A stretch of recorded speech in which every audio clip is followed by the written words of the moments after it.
This Coldwell Banker Pacesetter Steel Realtors property video is presented by Byron Huff.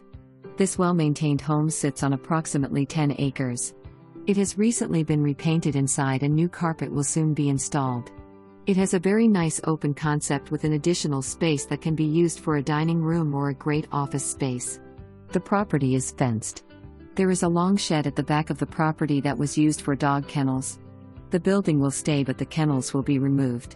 There is also a large shop, aprox. 1,000 square feet, next to the house along with a carport.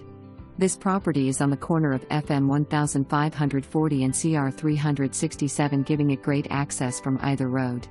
The possibilities are endless. For more information, review the details below.